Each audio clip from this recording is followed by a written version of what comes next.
Hello students, welcome to this class. अभी हम करने जा रहे हैं सीडीएस मैथ्स प्रीवियस ईयर के क्वेश्चन। सीडीएस फर्स्ट 2024 के अंदर जितने भी ट्रिग्नोमेट्री के क्वेश्चन आए वो सारे करने जा रहे हैं। सारे के सारे क्वेश्चन शॉर्ट ट्रिक के साथ करेंगे और जितने भी क्वेश्चन पेपर के अंदर आए हुए वो सारे कंप्लीट करेंगे। जुड़ जाइए चैनल के साथ। चैनल का नेम मैथ्स प्लेयर अनु सिंगला। आप किसी भी सोशल प्लेटफॉर्म से जुड़ सकते हैं और अपने एग्जाम को क्लियर कर सकते हैं, शॉर्ट ट्रिक ले सकते हैं, ठीक है, और बढ़िया बढ़िया कंसेप्ट फॉर्मूले सब देख सकते हैं।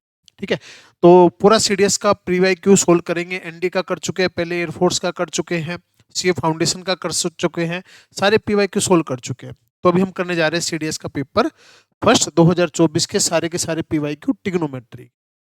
चलिए स्टार्ट करते हैं। सबसे फर्स्ट क्वेश्चन देखिए क्या बोलता है कि टी दे रखा है cos 79 और कोसिकेंट 79 1 माइनस cos 79 और टी में आंसर बताना है।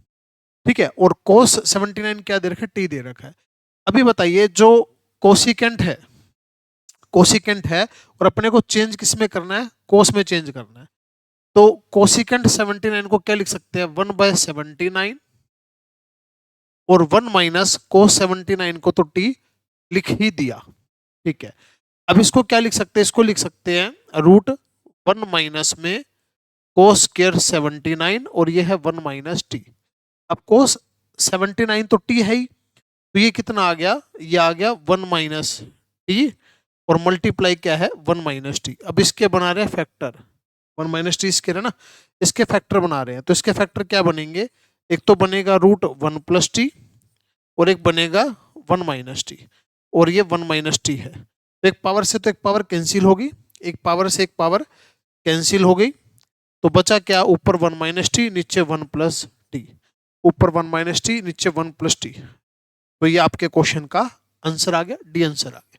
तो बस क्वेश्चन में देखना था कि क्या दे रखा है टी की वैल्यू और उसको किस तरीके से आप चेंज कर सकते हैं। ठीक है, तो इजी सा क्वेश्चन था बिल्कुल। चलिए नेक्स्ट क्वेश्चन है।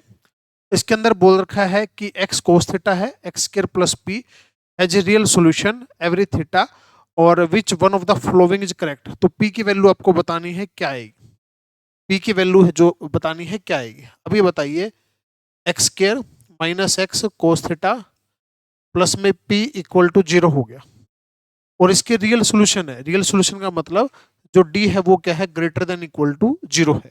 अब d की वैल्यू क्या आएगी, b का स्क्वायर। b का स्क्वायर क्या हो गया, cos square theta minus 4ac greater than equal to 0। तो कोस स्क्वायर थीटा और 4p उधर चला गया, यानी कि p जो है लेस देन है कोस स्क्वायर थीटा बाय 4, ये है। ठीक है, तो अब अपने को p की वैल्यू जो है बतानी है कितनी हो सकती है। ठीक है, अब ये देखिए, अब ये बताओ कि अपने को वैल्यू बतानी है किसकी, p की वैल्यू बतानी है। तो थीटा है 0 से लेके π/4 के बीच में, थीटा है 0 से π/4 के बीच में। तो p की वैल्यू जो है कोस स्क्वायर थीटा बाय 4 से लेस देन होगी। तो अगर यहाँ पे 0 पुट करें तो कोस 0 तो 1 होता है, 1/4 से लेस देन, और π/4 पुट करें, π/4 पुट करें तो क्या होता है, π/4 पुट करें तो 1/√2 का स्क्वायर 1/2, 1/2 बाय में 4 1/8। तो ये ऑप्शन भी है और ये ऑप्शन भी है, ऑप्शन तो दोनों है। ठीक है, अब अपने को करना क्या है, रियल सोल्यूशन इसका होना चाहिए फॉर एवरी थीटा 0 से लेके π/4 which one of the following is correct, कौन सा करेक्ट है। तो कंडीशन तो सही जो है सेटिस्फाई करी है। दोबारा देखिए, D greater than equal to 0, B का square minus 4ac greater than 0 होना चाहिए। ठीक है, और ठीक है ये से लेस देन आना चाहिए और थीटा होना चाहिए 0 से लेके π/4 के बीच में होना चाहिए, सभी पे सेटिस्फाई करना चाहिए। ठीक है, सभी पे सेटिस्फाई करना चाहिए।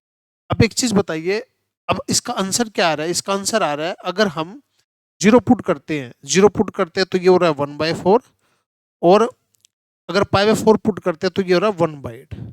अब इन दोनों का कॉमन आंसर क्या है, इन दोनों का कॉमन आंसर क्या है, 1/4 से लेस देन कि 1/8 से लेस देन।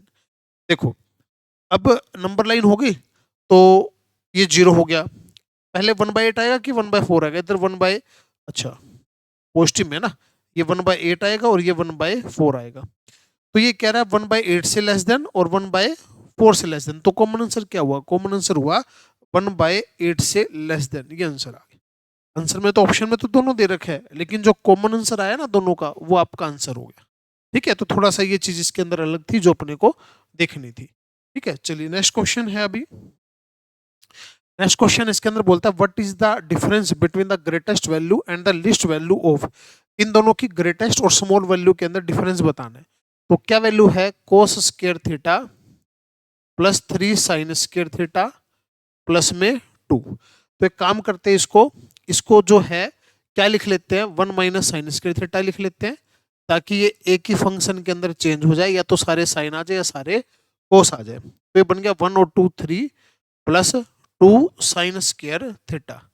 अब साइन स्क्वायर थीटा की वैल्यू होती है 0 से 1 के बीच में होती है, 0 से 1 के बीच में होती है, ब्रैकेट हो गई क्लोज, क्लोज ब्रैकेट होती है। तो अगर 0 मानना तो 3 आ गया और 1 मानना तो 5 आ गया।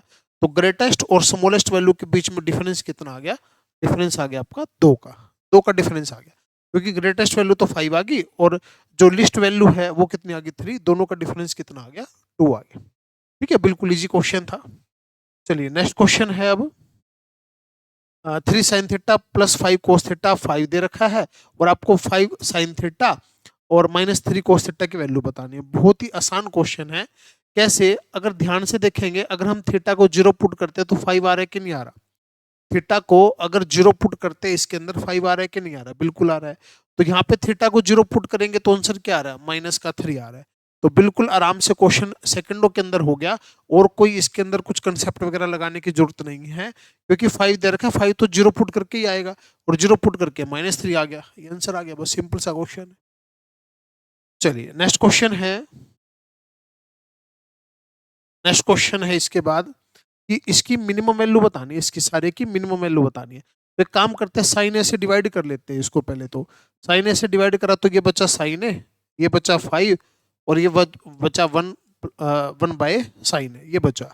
तो 5 तो अलग है ही, ये हो गया साइन ए और 1 by sine A cosecant A. ठीक है, अब इसकी मिनिमम वैल्यू कितनी होती है, 2 होती है। मिनिमम वैल्यू कितनी होती है, 2। कैसे होती है, यहाँ पे हम फॉर्मूला लगा सकते हैं कि arithmetic mean greater than equal to geometric mean.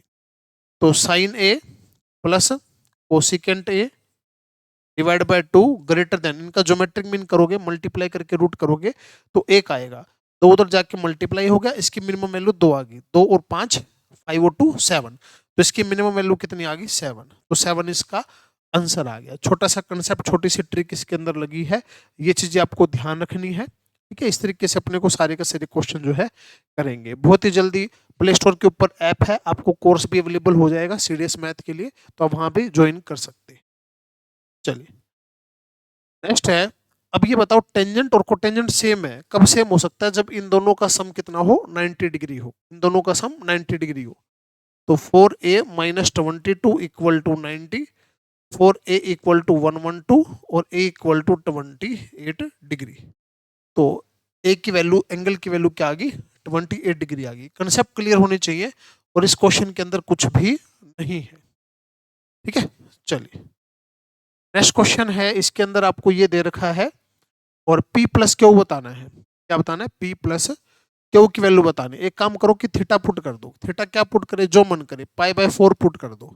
तो पाई बाय 4 पुट करा, ये और ये तो सेम हो गए, दोनों कैंसिल हो गए, क्योंकि 1/√2 1/√2, उधर बचा 1 और ये 1/√2 1/√2 1/√2 1/√2 क्या आ गया √2 माइनस का 1 इक्वल टू p, ये बन गया √2 और ये बन गया क्यू। जहां भी थीटा था वहां 45 पुट कर दिया।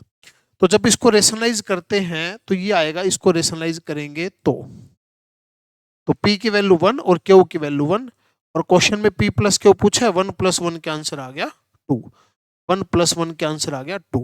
कितना आसान क्वेश्चन था, लेकिन आपको थीटा 45 पुट करेंगे तो बहुत ही आसान रहेगा। और कोई और एंगल पुट कर देंगे आंसर तो आ जाएगा, हल्का फुल्का थोड़ा 19-20 का फर्क पड़ सकता है, लेंथी पड़ सकता है, तो कोशिश करके 45 ही पुट करिए। चलिए नेक्स्ट क्वेश्चन है और ये लास्ट क्वेश्चन है, मतलब कि ये टोटल 8 क्वेश्चन जो हैं सीडीएस फर्स्ट 2024 के अंदर आए हुए हैं, सारे के सारे क्वेश्चन हम कर रहे हैं, तो ध्यान से देखिएगा। और बहुत ही बढ़िया ट्रिक यहाँ पे हम जो लगा रहे हैं, sine A plus sine B sine C, then the triangle can be equilateral. Triangle अगर इक्विलेटरल है, ट्रायंगल अगर इक्विलेटरल है तो एंगल जो होते हैं सारे के सारे सेम होते हैं और 60-60 के होते हैं। तो अगर हम 60 मान लें, ये 60 मान लें, ये 60 मान लें, ये 60 मान लें, तो 60 की वैल्यू √3/2, √3/2, √3/2 सम करेंगे तो 3√3/2। तो सही कह रहा है बिल्कुल, ठीक है, बिल्कुल सही कह रहे हैं, ये बात तो सही कह रहा है। तो 3√3/2 होगा अगर एंगल सारे सेम है और इक्विलेटरल है। दूसरी बात, इक्विलेटरल होंगे तो कहता है 3/2 आएगा क्या, चेक कर लेते हैं। 60 में करेंगे 1/2, 1/2, 1/2, 3/2 आएगा, ये भी सही है। तो पहली और दूसरी दोनों बात सही है, तो बोथ 1 और 2 आंसर आ जाएगा। तो ये सभी के सभी जो टोटल क्वेश्चन थे 8 क्वेश्चन थे सीडीएस फर्स्ट 2024 के अंदर आए हुए थे। सारे क्वेश्चन हमने सेकंडों के अंदर मिनिमम जो छोटी से छोटी ट्रिक हो सकती है उससे करे हैं। तो इसी तरीके से सारे के सारे पीवाईक्यू सोल्व करेंगे। एग्जाम में आपको इसी तरीके से करके आना है। एडवांस मैथ में पूरे का पूरा पिछले 15 ईयर का या 20 ईयर का पूरा सोल्व कराऊंगा। अगर आप ये भी कर लेते हैं एग्जाम में बिल्कुल हाईएस्ट मार्क्स जो है आप ले सकते हैं। थैंक यू स्टूडेंट्स, मिलते हैं नेक्स्ट क्लास के अंदर। चैनल से जुड़े रहिए, सब्सक्राइब कीजिए और अपने फ्रेंड्स वगैरह को भी बताइए जिससे आपको सभी को इसका जो है बेनिफिट आपको मिल सके। Thank you. जय हिंद, जय भारत।